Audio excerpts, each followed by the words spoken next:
Hey everybody, AwesomeMattG here. In front of me you can see all of the awesome gear I was able to pick up thanks to everyone's generous donations.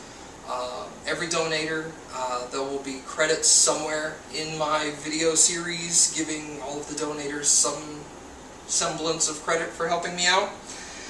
So thank you everybody. Let's start. Down here I have my Corsair 750 watt power supply, and it is modular, which refers to the fact that the extra connectors for like hard drives and video cards and CD-ROM drives do not come attached to the power supply. They're detachable so that I can take out all the extra cables that I don't need. So that's very convenient. Let me go ahead. I'll set all this stuff aside for a second. We'll go through these one at a time.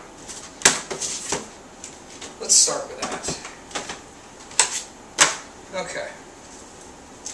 So, everybody loves a good unboxing video.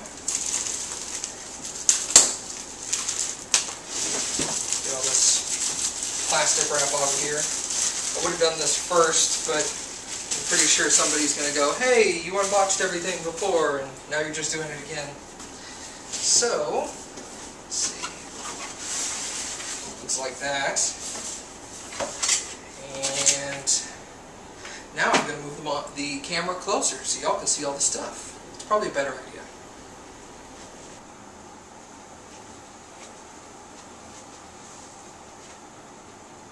Okay, so standard user's manual, just like everything should come with. For foam protection, we don't need that. This pouch should contain the majority of the extra cables. So you've got like video card connectors, more video card connectors, in case you're going SLI. Here's some SATA power connectors, some 4-pin Molex connectors, same thing there, and 2 more SATA cables, and some floppy drive cables, for those people still using floppy drives. Not very many out there, but hey, if you have one, you're going to want it. So there's all of that. And then it comes with some semblance of screws and zip ties. Let's get this guy out of there. The standard wall power cord that all power supplies use. Let's get that out of the way. And the power supply comes wrapped in this nice little felt bag. And again, wrapped in plastic. Let's get rid of that. And here is the actual power supply. You can see the model number listed right there. Here on the bottom it's got the electrical ratings. I don't know if y'all will be able to see that on the camera or not. And then on the back, here are where all of the extra power cords plug in. The blue ones are usually reserved solely for video card power. And then you've got the standard 24-pin power supply connector with the breakaway extra 4 if you've just got a 20-pin motherboard. However, if you're going with a 750 watt power supply, you're probably not putting it in a system that only needs a 20-pin connector. So I don't understand why they still break those away. And then here we have your 8-pin extra 12-volt connector for the motherboard. I'll show you where this plugs in as well. And then about 50-50 you got motherboards that need just 4-pin, so that still breaks away as well. And then the all-important silica gel, or desiccant, however you want to refer to it. Get these zip ties wrapped around like 100 times. Get rid of that. Don't eat it. I think it says that somewhere on that packaging. And then it comes with a 120mm fan on top. This is one of my little pet peeves I see when I work on people's computers, is they'll leave these little plastic films on everything that they come on. And the main design for these plastic films is to protect the thing underneath it from scratching during shipment or installation of the product afterwards, pretty much everybody recommends you remove these things. So I pretty much tell everybody, take these things off, because in a couple of months they're going to get yellow and brown and start curling and look nasty. And if you have a really poor setup in your computer, they have a tendency of starting to melt and then getting into all kinds of crap. So that's just wonderful. Alright, so that's basically it for the power supply. Let's go ahead and put that away. Slide it back in there. You go in your box for now. We'll get back to you later.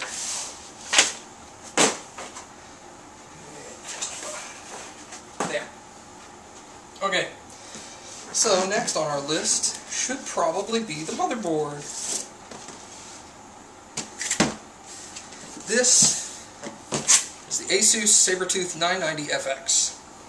This is arguably probably the second most advanced AMD motherboard available at the moment, next to the Formula 5, I believe it is a little higher up from this.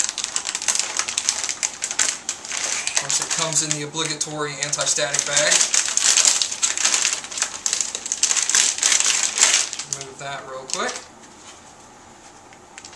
Let y'all take a look at that. Get away!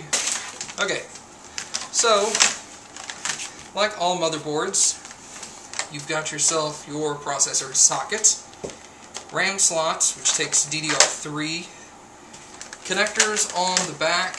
You've got one PS2 port that's interchangeable between keyboard or mouse, a ton of USBs, 2, 4, technically 6, 8, 10, 12. These, however, are USB 3.0. The red ones, I don't know exactly why they're red. I'm sure that's a reference to the eSATA connector. Is that eSATA? Yeah, that's eSATA directly underneath there. And this is a powered eSATA, I believe. Optical audio connector, FireWire port, 10100 gigabit Ethernet adapter built onto the motherboard, and if I'm not mistaken, this is 7.1 surround sound capable. Let me check that real quick. What does it say for audio? Well, nothing is jumping off the box immediately. 8-channel high definition. So yeah, 7.1 I assume is what that's referring to as 8-channel. Take all the extra goodies out of the box. This is going to be the Southbridge chip, which, well, this is the cooler on top of the Southbridge chip. This chip primarily does all of the less important devices on the system. It's going to do audio, it's going to do your standard PCI slot, it's going to handle USB, and if I'm not mistaken, it also handles the SATA connectors for the hard drives and optical drives.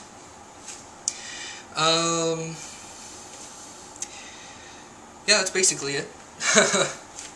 These are both PCI Express 16X slots, and these are both PCI Express 8X slots. So if you're going to SLI 2 cards, you would put them both in here, and then if you wanted to SLI 3 cards, you would put the third card here. However, if you installed a third video card in this slot, you would actually have all 3 slots running at 8x speed, because they'd all have to downgrade their speed to match this one.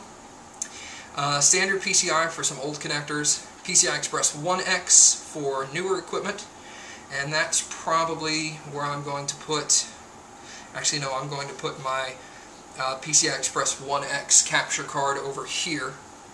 That's one thing a lot of people aren't aware of, is even though this is a PCI Express 1X slot, any PCI Express card can go into a slot equal or larger than its connector. So a PCI Express 1X card can be installed into a PCI Express 8X or even a 16X slot. You're not going to get any faster throughput out of the device, but there you go. One of the cool things I really like about this board is that it comes with a standard 5-year warranty from ASUS. Now, compared to my old board, that's great, considering that's what's causing my current system to die. On here you see it'll actually have solid capacitors. These theoretically have an infinite lifespan, even though we all know that's a lie. But they're going to be the best thing you can get on a board right now. Then of course you've got all the standard connectors you would normally have, and I'll go over those when I'm actually building the machine. Here's the 24-pin power connector off the power supply, and the extra 8-pin power connector. So there's all of that. Then in the box you also get a standard motherboard backplane that is installed into the case. You get a sticker, kind of neat. Here, get out of there. Here you've got the user's manual. For those who are unfamiliar on how to build a system from scratch, you should definitely read through this as you're going along. Since I've built multiple machines, I know the majority of stuff. I might have to refer to it for a few things, but most of it I should be fine. This is the CD that contains the driver software for the motherboard. You will need to install this after you have installed Windows. It also comes with a badge sticker, so if your case has a badge slot, you can stick that in there. Right there.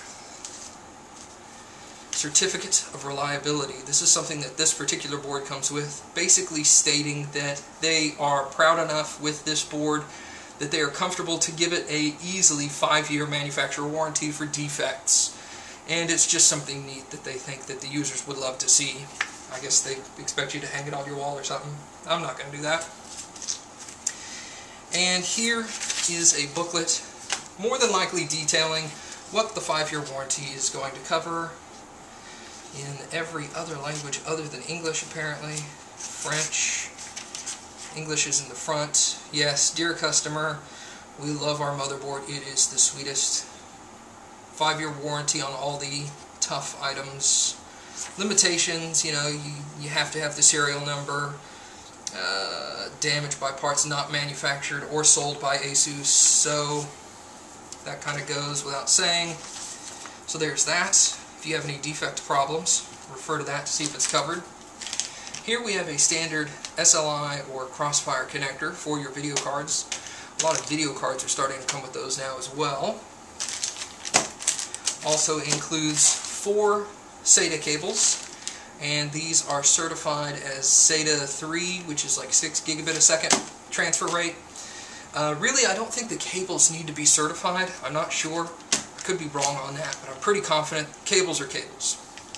Then again, HDMI cables have to be increased every time they come out with a new HDMI standard, so I could be lying. Who knows? And then here, I will go into these in more detail when we're actually building the machine, but these are awesome. This is a motherboard pinout, basically simplifier, I guess. On the case, there's going to be headers, cables that connect to the front of the case. They're going to be for like the lights on the front of the case, and then the power and the reset button. And this little guy enables you to plug all of the cables into this long strip, and then this strip plugs into the motherboard right here. So as you can see, that would be difficult over a long period of time, getting a bunch of little wires in there. So you get to hold this up in your hand, connect it into this, and then just go blink. And then this is a USB version of the same thing. Some cases come with USB headers. They're individually broken out for each little connector. The majority of cases have it all pre-built into a solid socket, so more than likely I will not be using that little tan guy right there. But if you were, you would plug it into one of these tan receptacles. That's where that would go. That pretty much covers it for the motherboard as well.